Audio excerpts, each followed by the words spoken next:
Hi, I'm Mary Greendale, and welcome to Just Thinking. It's that time of year again where we have town meeting and soon town elections. For this conversation, we're going to be discussing the warrant for the annual town meeting, which will take place on May 9th. Note here, please, that the start time of town meeting this year is 7 o'clock instead of 7:30, but the location is still the high school auditorium. So let's dig into the warrant. It's not the most exciting warrant we've ever had, but at any rate, let's dig into it with the chair of the select board, Tina Hein, and our town administrator, Travis Ahern. Travis is the one who develops the whole budget to begin with, and then everybody else gets to react and respond. So welcome, both of you. How are you? Everybody good? Nice to see you, Mary. Thank you for having us. All right, I'm going to ask you, Travis, if you'll be kind enough to walk us through this. I normally do the walking and leading and that kind of thing, but I'm hoping to hang on to a voice that's really wants to take a day off. So I'm going to ask you if you'll just walk us through this. Where are we and what are we? Sure. So as you mentioned, this is relatively routine business. I'll hit the highlights of ones that I think will be the most interesting to town meeting members, those that come to town meeting on May 9th. We kick off the meeting, as we always do, with a report of the Select Board and the Finance Committee, updating on the things that have gone on since our last town meeting. And so those are Articles 1 and 2. Generally speaking, we then follow up with other normal business, and yet this year we kind of kick off with something that we would like some of the specialty members within our town council's office to be available for. So we've put a cannabis discussion up at the top of the warrant. These are things that have actually come up at a previous town meeting and were delayed. There was an interest in more information and further discussion, and so they've been brought back, and they'll be up here at the top of the warrant from Articles number 3 through 10. All of them are about cannabis? Yes. So Articles 3 through 10 are essentially cannabis related. Article 3, 4, and 5 are related to setting up a stabilization fund to take any revenues generated outside of the tax levy, community impact fees being the #1 source, putting them into a stabilization fund to segregate them from the general fund. There was a lot of discussion, which I thought was a good debate, at the October 2021 town meeting about the future of the community impact fee, and there is legislation that's currently pending. And I think one of the most salient points that was made by a member of the Finance Committee, Michelle Zemer, was even if there are changes, it is still in the best interest of the town to segregate those funds so that if there's a legislative change in the future that those funds have to be returned or something else has to be done with them, they're all in one place and they're not commingled in the general fund. The reason that they are currently commingled in the general fund is, again, the way that the town has been directed to handle these things. And so it's been a little frustrating for cities and towns, and we are all looking for better guidance from the state. So the legislative changes could be very beneficial to provide clarity, and yet I think in the best interest of the town right now is to set up a stabilization fund, take those revenues, set them aside for town meeting to handle in the future, and that is the intention of 3, 4, and 5, which are all related. And again, as sort of some of this is mundane functionality, they all sort of work together to that purpose. And I would add to that, when we're negotiating or listening to HCA requests, host community agreement requests from cannabis cultivators, manufacturers, medical dispensaries that are interested in doing business with the town of Holliston, having Articles 3, 4, and 5 passed by town meeting will only introduce clarity to those conversations moving forward. Holliston has an interest, a demonstrated interest in having cultivators and manufacturers in the community. We have one dispensary as well, and it would anticipate we'll have more requests for those host community agreements moving forward. And so again, having those articles passed by town meeting will allow for some clarity in those conversations in the future. There was some discussion at your meeting this week with the folks that are in, about doing a seltzer production. Mm-hmm. Okay. And their issue was around how the money was going to be spent because of a change or a proposed change in the legislation. We're not responding to the proposed change, are we? No. So this actually was put forward in October, as I said, before necessarily that legislation was advertised. So part of the point is that community impact fees are written in such a way that it's supposed to be used in relation to the impact of that business. And so the part of the problem of how we've been having to handle this because of statute is that we're not allowed to forecast that revenue, which is how we set up a budget, and therefore we don't really have a mechanism to say this has been the impact of these businesses and therefore we're going to spend it on X, Y, or Z. And so it is really, when you look at some of the educational components that would be impacted by all of the cannabis businesses in town, the ability to actually budget and plan spending based on the impact of those businesses requires us to have the mechanism to actually allocate those funds, and that's what the stabilization fund would allow us to do. Now we have a planning mechanism. The money goes in the fund. Town meeting can see that, plan accordingly. That has to be tied back to the impact of those businesses. But right now the mechanism isn't there without the stabilization fund, and so it's kind of it's a bit of a catch-22 in the way that this is all developed. And this has been an ongoing development at the state level with the CCC being created, some changes from that. And this legislation, I think we all have high hopes that clarity will be the end result. But actually, as we move beyond the stabilization fund, another point that we have on this agenda or on this warrant, which we also discussed in October in a different lens, through a different lens, was delivery. So the town of Holliston has decided to allow manufactured cultivation, but not recreational retail.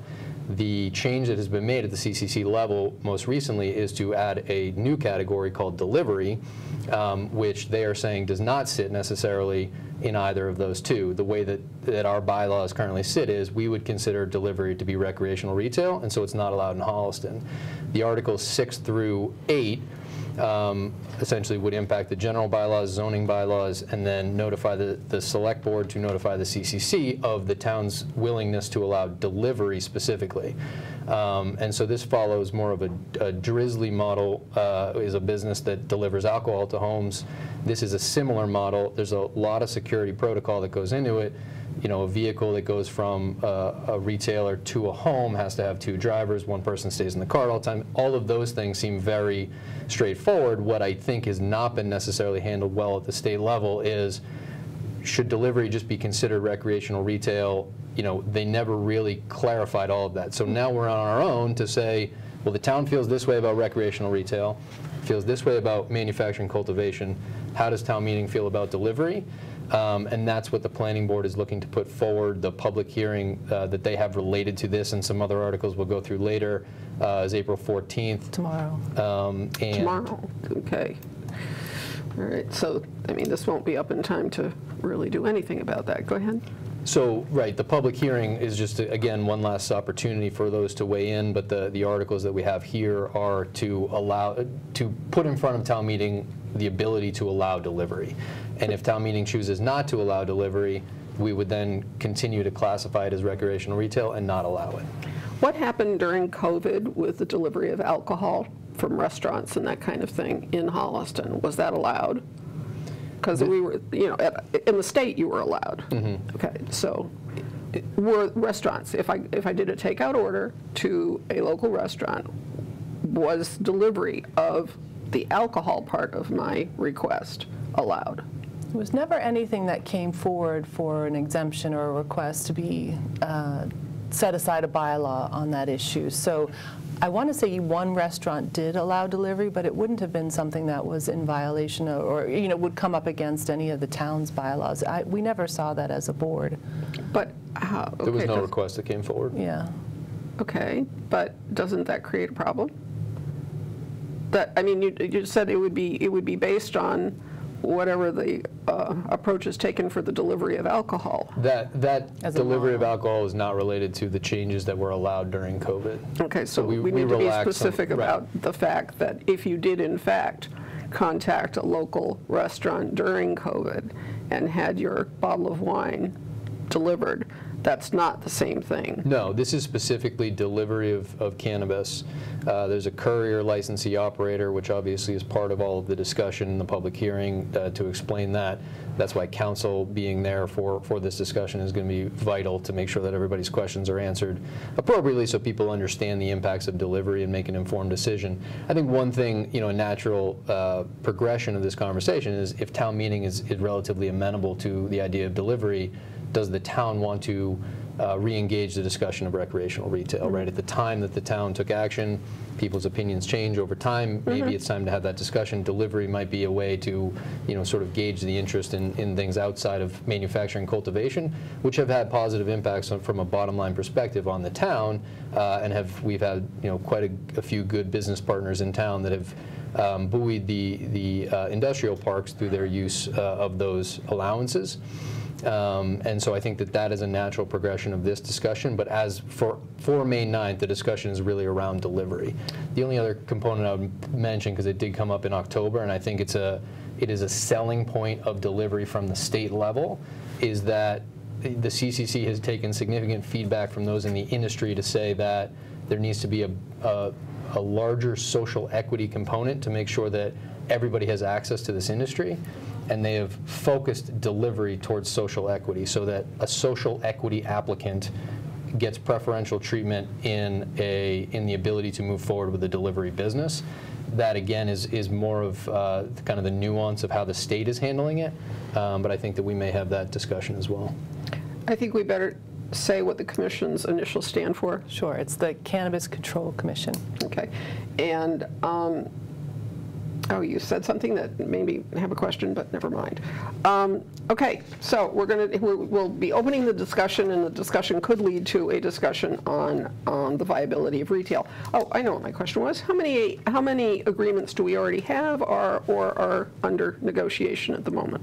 We have 5 HCAs of businesses that have gone through the special permit process, have been given occupancy permits from the building inspector, and are beginning operations or in some phase. There's 2 other HCAs of businesses that are approaching now the special permit process. Town Special Permit Granting Authority is the planning board. Okay, and I wanted to point out, is anybody in full operation? Yes. Okay, any more than one or just one? Yes, we have. I would say, again, the 5 that have gone through and got occupancy are in some stages of operation. I think that's critically important for people to realize, because the general reaction will probably be, we do. We do? They're in 3 industrial parks at the moment operating. Right. So anyway, that I think is just an important piece. Keep going with the warrant. Sure, and so 9 and 10 within that are citizens' petitions, but they're actually redundant to what the planning board currently has on here, so I would anticipate that that will not bog us down. As we move beyond number 10, we get into some of the, again, more mundane business. The one I would highlight is the tax work-off program. What is the intended change here is to identify the fact that currently we have seniors and veterans who can go through a tax work-off program up to $1,000, but it is mandatory that it pays minimum wage. Minimum wage is increasing, and therefore would then begin to eat into how many hours the town could utilize of a senior or veteran who wants to take advantage of that program. And so by changing this now to a number of hours allowed to 125 hours, while we know that minimum wage is has increased January 1st and will increase again next January 1st, this is more to say we're not capping this at a dollar amount, we're capping it a number of hours per year, and that would allow an individual to go higher in their offset to taxes and our ability to use that program, which has been very helpful to us. Is there a ceiling on how much? So the hours, I mean, minimum wage could go to $15 an hour, right? Right, so at 125 hours, which is the change, so rather than having a $1,000 cap, going to a 125-hour cap at $15 an hour would be $1,875. Okay, so the impact for that person would be $875 improved to his or her advantage, in that the taxes would be offset. Okay, okay. All right, keep going. Working in that program. 13 is the compensation for elected officials. It's sort of a way that we have to go through that. It essentially impacts the Board of Assessors, the Select Board, and the Town Clerk. Changes to stipends are really the highlight in that article. 14 and 15, unpaid bills from prior years and current fiscal year transfers. If we know of things at the closeout of the fiscal year, we handle them at town meeting for transparency purposes. 16 and 17, the consolidated personnel bylaw change. Every year we do the wage classification plan so people understand the rates that we pay. I would point out again that minimum wage has impacted this, and that we are removing grade 50 in that it will continue to bump up against minimum wage. We had no individual who was impacted, as in they were making less than what the new minimum wage is, which is very good. But we'd just rather remove that grade and handle that separately. So there's some changes to that. Otherwise, it's pretty standard business. And we do have an increased step as well as we keep up with the market here, as we've seen some market fluctuations. The ability to sell surplus equipment under 18 and then 19 of expending Chapter 90. These are items that, again, may go into a consent agenda to move the night along. We understand 42, and we will try to do our best to make sure that this business can be handled in one night. Everything between 20 and 25 is all from the Board of Assessors. I'd point out that the board has presented their intended articles to both the Select Board and the Finance Committee in publicly available meetings, which are also posted online. And I believe that you've also worked through a one-pager that will be available to town meeting members. Yeah. So if I wear my town assessor hat kind of just for a moment. So this is we are asking the state of Massachusetts if we can adopt, that would be basically what the vote is about, if we can adopt the, oh gosh, my poor brain, means test eligibility for seniors. And this is based on whether or not a person is already qualified for, fill in the blank, Mary, circuit breaker. Thank you. Okay, so at a state level, seniors can elect to send in an application for qualification for circuit breaker, which helps with their state taxes. But in this case, what we're asking is, can we use that same information, that is to say, okay, they qualified for the circuit breaker, can we also give them a break on their local taxes? And the single biggest difference about how this is handled is that rather than this come out of the town overlay, that is everybody's taxes that are set aside in the overlay, this actually is just distributed across the residential properties. For anybody who's concerned that it might, seriously affect your evaluation and how much you are paying for taxes, our principal assessor has evaluated that if, in fact, the Board of Selectmen can offer a range of anywhere from 50% to 200% of what the circuit breaker law allows, So in our case, for a home that is valued at $500,000, it would cost roughly $40 for the home and land valuation. And if a house were valued at $600,000, it would be $48 and so forth. So it's a nominal figure. Why go through the circuit breaker? That is because it really makes it much easier administratively to know that somebody qualifies financially without having to use town resources to go through examining all of those kinds of things. And then the Select Board is the one who decides whether or not the break is at 50% or 200%. There's some concern as to whether or not the public gets to weigh in on that. And certainly they do get to weigh in on it because there's a whole public process that is at the Select Board level. It's not that you're coming to the assessors, but at the Select Board level, they can weigh in when we do the classification hearing. And that's, I think, one of the things we need to get across at town meeting. Mary, in the presentation by the Board of Assessors to both the Finance Committee and the Select Board on this article, the Principal Assessor did an excellent job explaining why this was of a benefit, why it was worth bringing to town meeting for town meeting to consider. Why is the state supporting? Can you explain why the state is supporting? I think it's worth hearing the benefit of an article like this, of a change like this for seniors in our community. I'm not sure I know what you're talking about. What did Kevin say? Just in terms of the value, in terms of how the impact is on seniors and how much they're struggling? Is that what you're saying? Yes. Okay, why don't you just repeat what he said, because honest to God, I don't remember. Oh, okay. I have no clue what Kevin said. We hear so much information this time of the year that it's hard to retain all of it. So it was clearly presented to the Select Board, the Finance Committee, in any public presentation of this article, the benefit that it offers to seniors, and that those that are struggling to afford their property taxes, this is a really strong way. The state supports this. The state supported it in other communities. The road to getting there is lengthy. lengthy. I think the timeline here is about 2 years out. This would have a fiscal year 2024 or fiscal year 2025 impact. It would certainly not fiscal year 2023, but that the need is there in terms of allowing seniors, helping seniors to stay in their homes by offering this type of property tax exemption. So it was a very compelling presentation by the principal assessor to the benefit that would offer our seniors in the community in the town of Holliston. And let me be abundantly clear, it will be Kevin that's making the presentation, not me. Excuse me. He has much more experience at being able to explain all of this. It's complicated, stuff, you know? Sure. Well, yeah. you know, Kevin has the advantage of being both a town assessor as an elected board member and also a paid principal assessor, you know, so he really does, he does know how to package it. But at any rate, I would go so far as to say that while Holliston is indeed an affluent community by all measures, Holliston grew wealthy around those of us who've been here a long time. So the need for support and services for the seniors may be a little more invisible than, you know, people realize. I mean, we've got a pretty large population, and we do see some real serious needs come through for other abatement and exemption opportunities for tax relief. You know, and what used to be a really good number was, you know, if you got $500 off your taxes in 1950, that was a boon. You get $500 off your taxes today, it's kind of like, well, that's nice, but, you know, the taxes are a whole lot higher.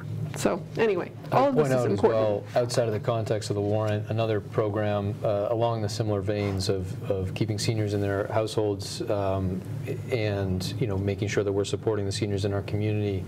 The COA director worked significantly with the fire chief, but also the ARPA steering group, who's been hearing requests for the town's ARPA funding, and put together a few different programs. One, using a Senior Safe grant. You know, you can go to the COA and request us to evaluate and then install safety bars in the homes, and some of those, you know, general ideas that keep people safer in their homes, you know, have something to grab onto. Above and beyond that, we're now also looking to partner with Habitat for Humanity to do projects more, you know, larger scale projects, more along the lines of a ramp or, you know, widening of a hallway to make it ADA compliant, and those types of things. So we have a few opportunities, and I credit Lisa Borchetta at the COA, Chief Cassidy significantly as well with making sure that we're going through these processes. But that is separate from this warrant, but I just wanted to put it in the context. I think there's a few different components, but obviously the one that the Board of Assessors here has put forward with the means-tested senior citizen property tax exemption all fits together. Okay, I'm going to pin you down. COA? Council on Aging. And ARPA is the American Rescue Plan. So the funding that Travis is referring to for a program that will additionally help seniors stay in their home through home improvement projects that address, I think, primarily mobility, will be funded through federal funding that came to us by way of the summer of 2021 federal funding package that was approved. So the Select Board approved $75,000 for this project.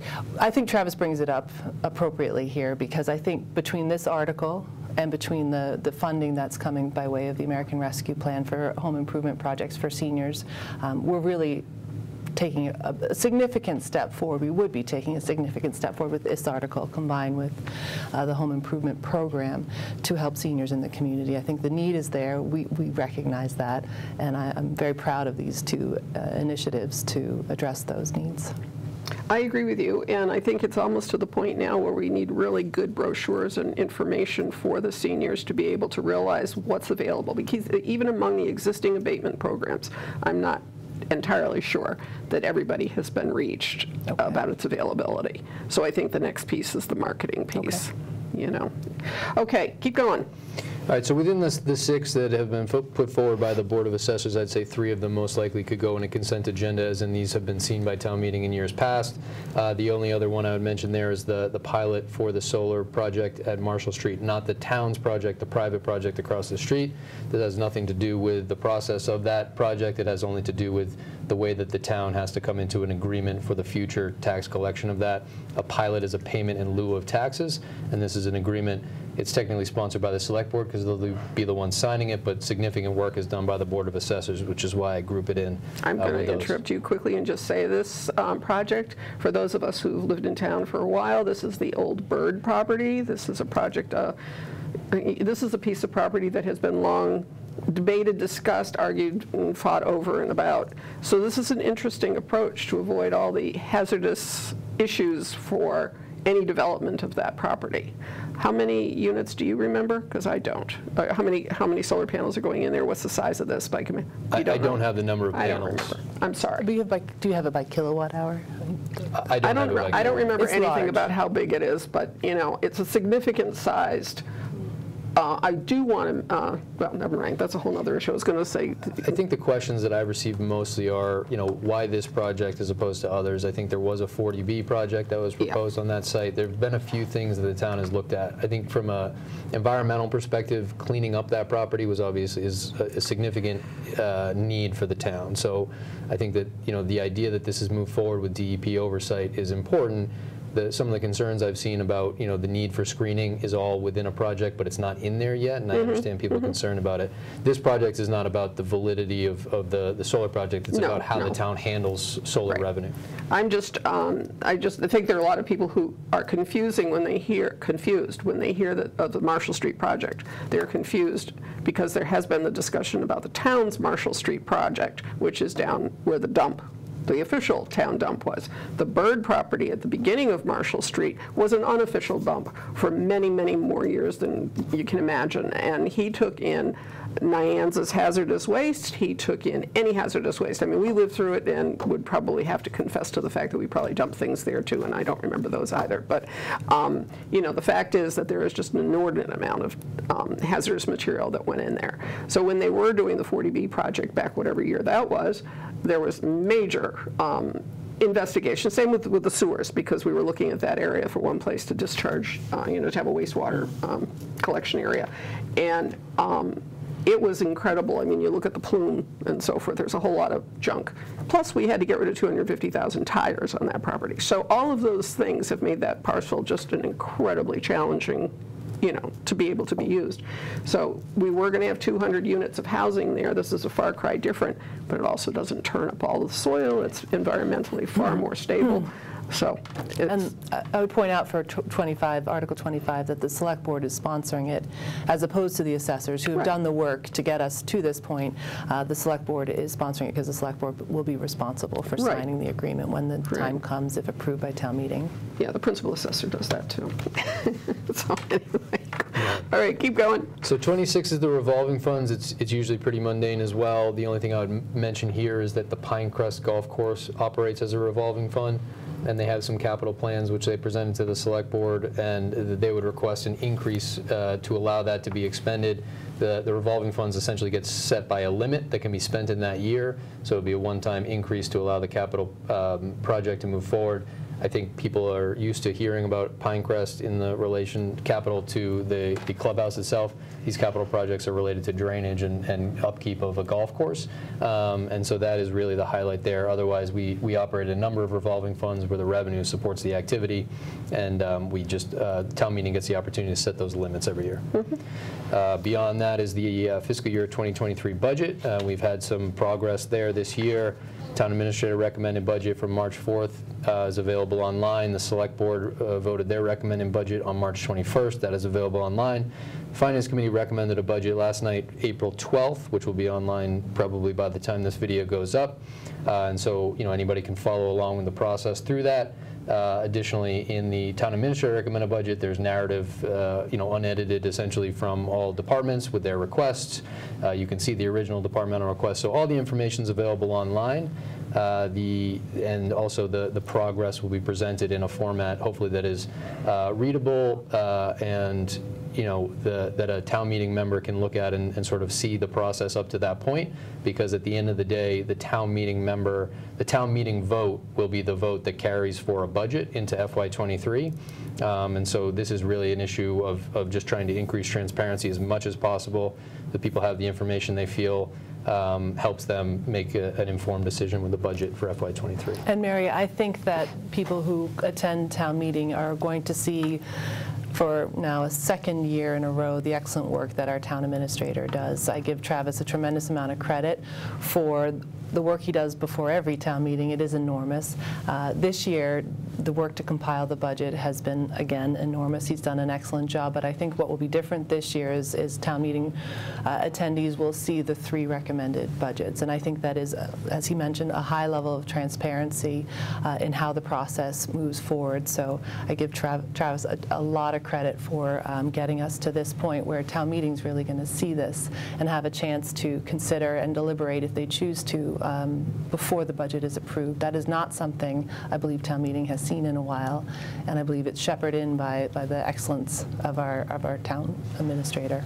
This is actually exactly what I was hoping for when we were talking last year about town administrator position and so forth, and that is that in the past, and I hate it when I say that because then I feel like the little old lady, you know, oh, I remember. In the past, there would be debates on town meeting floor over what we would spend. It wasn't this, you know, unified package, take it or leave it kind of thing. Because if you go to town meeting and you try to amend something and either change it or whatever, you can't really, because you're supposed to designate where the money should come from and what do you know about it, you know, so you don't do it and everybody's quiet. I have always thought that things were falling off. You know, I don't know what fell off the plate before you got to town meeting. What was taken off? That's what I cared about, because those are the things that when you're not looking will come back and bite you at some point. And I think we have accumulated many, many expenses that we're going to have to pay for, whether they're capital expenses or otherwise, but we've accumulated things over these years when we didn't know what fell off the plate, what we were setting aside not to do when we went ahead and made this decision to do this. And some of that's catching up with us now. So this opportunity then will allow me to see everything that we had to adjust along the way. And I give a lot of credit to the boards and committees who weigh in on the budget process. I give a tremendous amount of credit to Travis for straddling all of the issues in his town administrator recommended budget, but also in advising boards and committees to move through their own process. I don't see this as a conflict debate. I don't either. This is the good work of independent boards and committees getting us to this point. Absolutely. And I think that it's a great opportunity for town meeting to see that work and then make their own decisions. Again, I don't see this as a point of conflict. I see this as the type of transparency that town meeting would want to have so that they can sit, read through the information and come to their own decisions, which may be great. Let's move forward with what's in the warrant. But the information is there for them to consider. Yeah, no, I totally agree. And I guess the reason that I have been such a devotee of the town meeting form of government is because it is collaborative. It is a horizontal structure, and I know horizontal structures are hard to manage, but the fact of the matter is the people who are voting are the ones who should decide whether we should do A, B, or C. And, you know, there are lots of good reasons. Everything has to be done. Bottom line, I don't believe there's ever been a frivolous budget. We've never counted on a blank check. So we have to do everything, let's face it. Maybe it's not all going to happen today. Let's figure out how we queue up to be able to make sure that we get everything that we need to do addressed. And then every now and again we get to do something that we really want to do, you know. But I think that this is a far more collaborative approach. I think it gives everybody the opportunity to know the same information and not have, you know, just, anyway, thank you. Let's go. You're looking forward to it. I actually am. I mean, it's what I just thought for the last so many years now that it has just been too pat, and I haven't known what's gone on. Mary, I'm going to be there early, so if you'd like, I'll reserve you a front row seat. I always get a front row seat. I have my seat. I know exactly what. I don't think anybody. In fact, one year the police chief, the fire chief moved you could not sit in my seat because I was in the COVID seat, so we had to move the sign over. You know, yeah, it's my seat. Thank you. Let's go. Beyond the operating budget, which obviously, you know, is what we're balancing around local taxes and state aid and those types of things, is also next the Article 28 and 29 are related to our capital expenditures, and a lot of this has to do with not just our current capital needs, but planning for our future capital needs. There's a 5-year capital improvement plan on the town's website. It is for FY 22 through 26. The intention is to update that annually as a rolling 5-year CIP as a best practice. So that will be updated for FY 23 through 27. You know, generally speaking, the way that Holliston has handled capital is for larger items to sort of focus in October when we know that free cash gets certified by the state, and in May to handle things that are sort of more time sensitive. We've amended that slightly, but I think, looking at capital, I think you do need to look at May and October together, which is how I presented it to the Select Board, the Finance Committee, the Capital Subcommittee.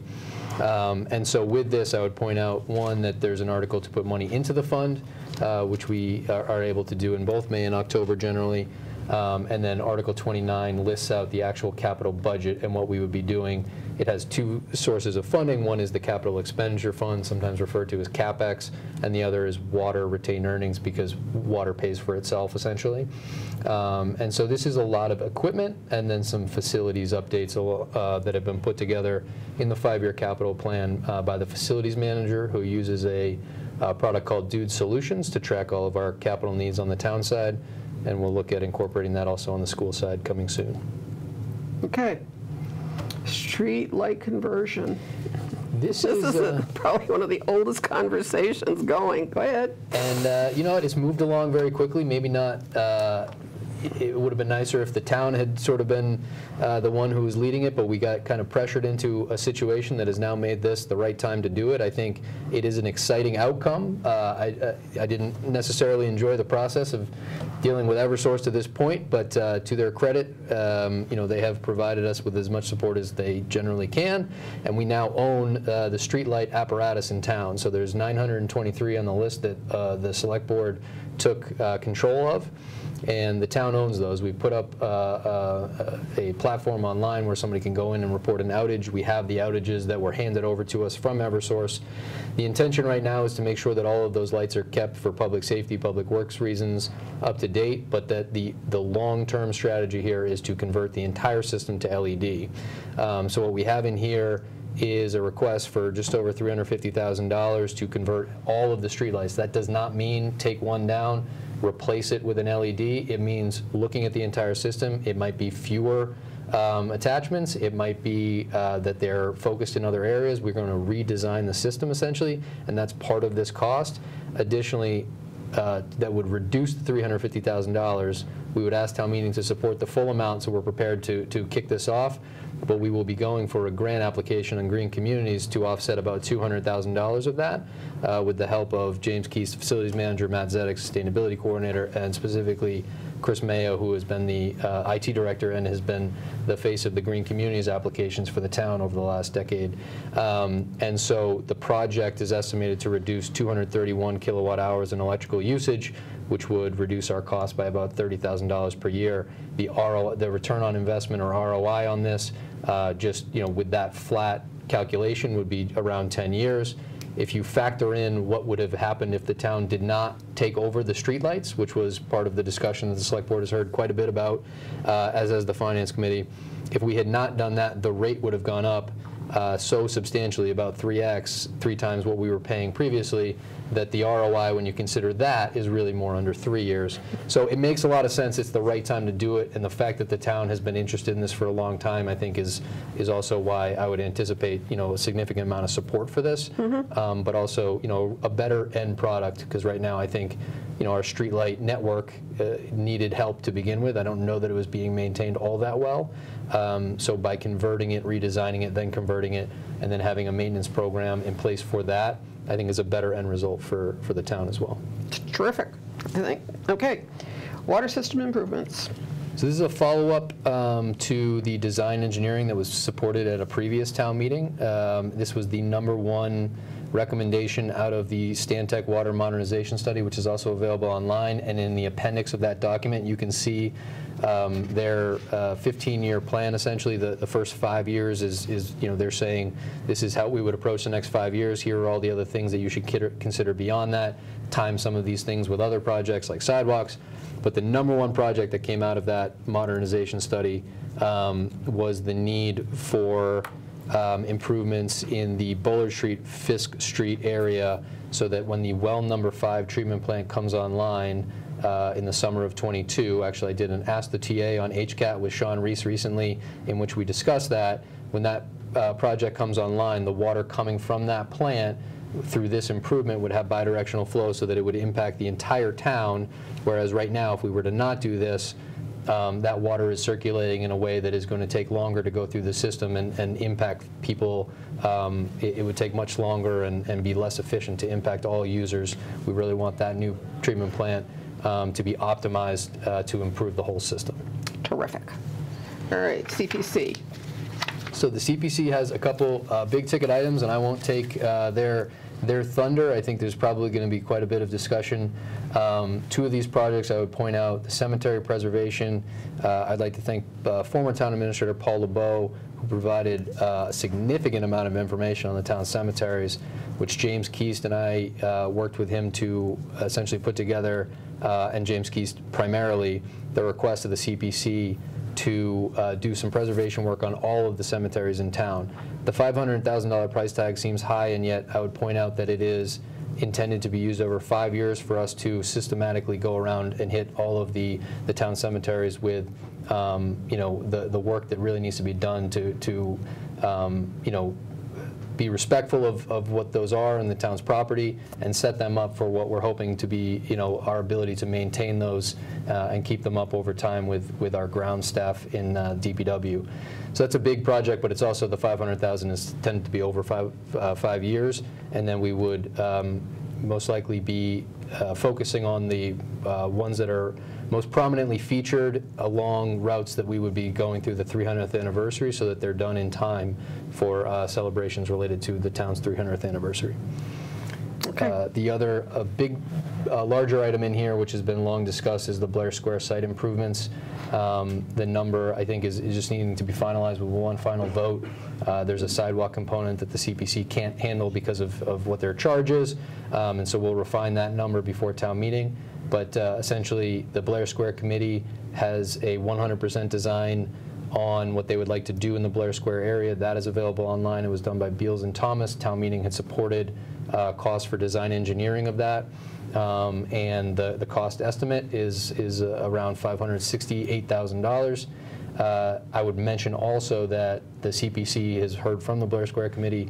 I have sent in one grant application. The town planner has sent in another grant application, and we have requested state funding as well.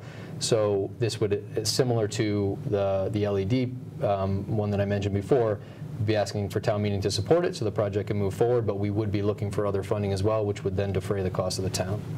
There's a lot of civic pride in this article, and as we get ready for the 300th, these projects will be well underway, if not completed. Not the entirety of the cemetery upgrades, but improvements, but certainly Blair Square and a majority of the cemetery improvements will be done in time for the 300th, and so that ties in really nicely with the type of civic pride that we're going to see on full display over the 14 months of celebrating our 300th. So again, I point out this article as an opportunity to really get behind improvements, preservation of our community, to put on full display our pride of our wonderful town. So a lot of excitement here. Yeah, me too. Travis, I want to ask you to consider doing something on the town website, which is, can you take all of the related documents that you've mentioned in this conversation and put them visibly on the homepage for links? And the reason I ask is because really and honestly, as much as I navigate that site, and I'm on it probably every day, as much as I navigate that site, finding some of these things becomes difficult. And I know it's probably me, but I'm not the only one who has complained. So if you could just, town meeting, you know, relevant related documents right there. Absolutely. Thank and you. I'll try to send them to HCAT as well so they can tag this to the That would video. be wonderful, because Don and I were going crazy yesterday trying to figure out where one was. But anyway, okay, let's go. So that is a report of the CPC, but also has some significant funding as well, which I think town meeting will have some discussion on, and I think are all, as mentioned, you know, very excellent projects. The Comprehensive Long Range Plan Committee, which is rebranded as Envisioning Future Holliston, was established at May town meeting last year, May 2021. So Article 31 is a report from them as the article called for them to make, and I was with them on Monday night at their meeting. They have a draft form of the report that they would like to give to town meeting. I think one of the components that they have also is desire to have additional community engagement that would most likely take place between the May 22 town meeting and then October 22 town meeting, with generally speaking, a final report for October. So I would look at this sort of as a preliminary. They have done one survey, which actually I had Stacy Raffi, the chair, and Ben Sparrow, a member, on Ask the TA, to go through the results of that initial survey. It seems like they are still looking for a little bit more community feedback before a final report. So this would be, in some way, an interim update to town meeting, which is part of their charge. Okay. The 300th anniversary fund, I'm not sure if you'd like to take that one. We had Celebrate Holliston with the select board on Monday. Yeah, so we're going to set aside funds. We have a placeholder amount in there now. We'll finalize that before the warrant is published, but we have a placeholder to fund any type of planning activity, and also the acceptance of funds that might come in through state or grant streams of additional money. So we're setting aside money to be able to support the planning efforts of the Celebrate Holliston committee, the subcommittee that's going to be working over those, well, to plan out 14 months worth of events, celebrations, galas. We heard all manner of exciting plans on Monday night when they came before us. So we don't anticipate that they will speak on this article, but if there is conversation, I think if there is on the floor discussion about this, they'll be in the audience. But certainly any one of the 3 select board members will enthusiastically get up to speak to why we're making this request of town meeting. Okay, and let's just say our 300th is in 2024. There you go. So it takes a lot of advanced planning. Okay. Article 35 is a report of the governance committee. There had been a submission of an article, and they are not prepared to do that in May of 22. And so this would essentially be an update to give the governance committee the opportunity to let town meeting know where they are in their process of reviewing their charge, which is to assist the development of townwide policies, act as a liaison between all departments, boards, committees, commissions, as it relates to governance, and help development of a strategic plan. So this is really just an update to give them the opportunity to let town meeting know what they're working on, and they continue to meet and move forward. Article 36 essentially will get kicked to October. It's really more of, again, in the vein of a consent agenda. Articles 37 through 41 are all I would classify as planning board. And so one of the things that I'd like to do this year, which we'll get going, is to sit the moderator, town council, various chairs together ahead of time to go through, make sure everybody understands who primary speakers are and those types of things. So we'll have a kickoff meeting to the warrant this year with the moderator to make sure people are comfortable with the flow of the warrant. But Articles 37, 38, and 39 will be discussed at that public hearing on April 14th, which is published by the Planning Board.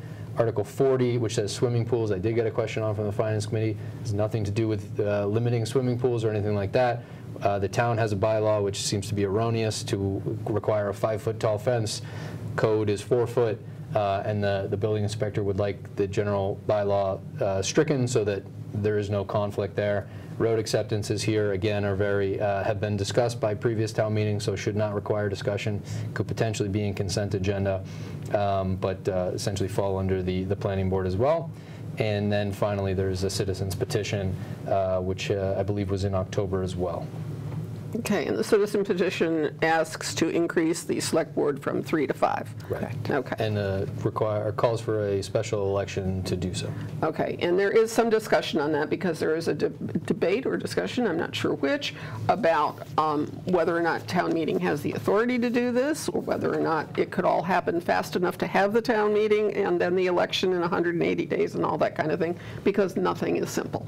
So, at any rate, there will be no doubt a discussion, but it's also an opportunity just to talk about the idea, perhaps. Okay, anything else?